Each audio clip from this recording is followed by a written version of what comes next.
안녕하십니까. 오늘은 금요일이네요. 굉장히 올랐다가 다시 떨어졌는데 저는 어제 장 막판 나스닥 100 인버스를 구매했습니다. 누가 보면 진짜 쪽집게로 이렇게 지금 하는 것 같은데 그게 아니고 어제 인버스를 구매한 이유가 있었습니다. 사실 해외 차트를 보면 나스닥 주봉 차트에서 5일선을 굉장히 두껍게 꽉 채우는 상황이었는데 일봉상에서도 20일선을 근접해서 다가왔기 때문에 여기 이 부분에서 다시 하락할 것이라고 생각을 나름 했습니다. 뭐 그렇게 많이 베팅한 건 아니고 작게 베팅을 했는데 오늘 보니까 역시 나스닥이 하락을 해줬네요. 하락을 해줬는데 중요한 건 이 하락을 하긴 했으나 이 대해서 살짝 올라와 있는, 그러니까 다시 말해서 꼬리를 가지고 있는 봉을 만들었기 때문에 굉장히 이제 애매한 구간에 돌입했다, 이렇게 보고 있습니다. 그래서 오늘은 장 초반에 나스닥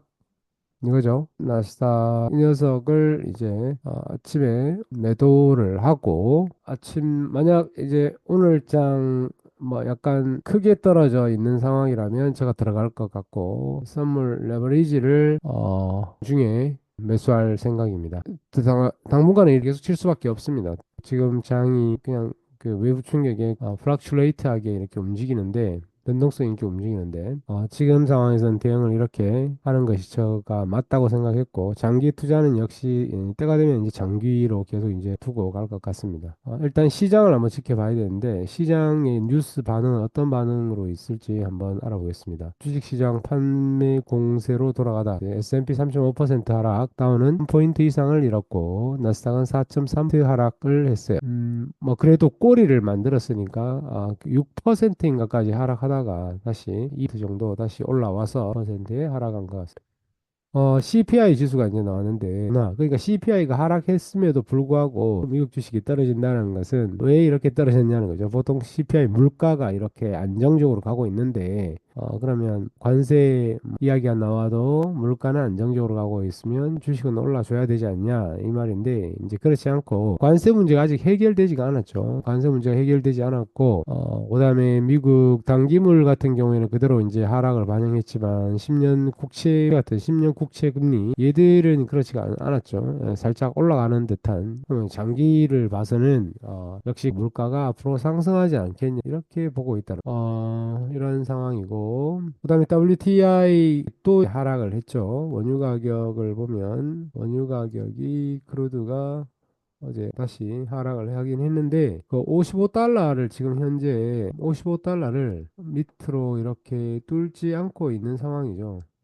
정확하게 말하면 0.12달러를, 얘가 그냥 저점이 될 수 있지 않냐. 굉장히 급 반등한 거에 대한 일시적인 반락이라고 지금 보고 있습니다. 보고 있기 때문에 전체적인 상황으로 봐서는 이 녀석이 진짜 떨어지려면 31달러까지 와줘야 공격적으로 장기 레이스에 들어가기 좋은 상황이겠죠? 9달러. 네, 상황은 그렇습니다. 그 다음에 뭐 다른 건 볼 것이 여기서는 없고, 네, 비트코인은 역시 346포인트 가량 이렇게 떨어져 있네요. 아직도 제가 보기에는 비트코인이 조금 더 떨어져야 되지 않겠냐, 이렇게 보고 있습니다. 그러면 다시 한번 반등을 했다 반락을 하는 굉장히 장기 롱텀 추세로 갈 수 있는 기회가 생기지 않을까, 그렇게 보고 있고, 현재 EU 같은 경우에는 보복 관세에 대해서 잠시 중단을 했고, 그 다음에 베이징, 그러니까 중국이 다시 한번 84 증가된 관세에서 미국에 대해 다시 한번 응답을 하지 않냐, 뭐 이렇게 보면은 또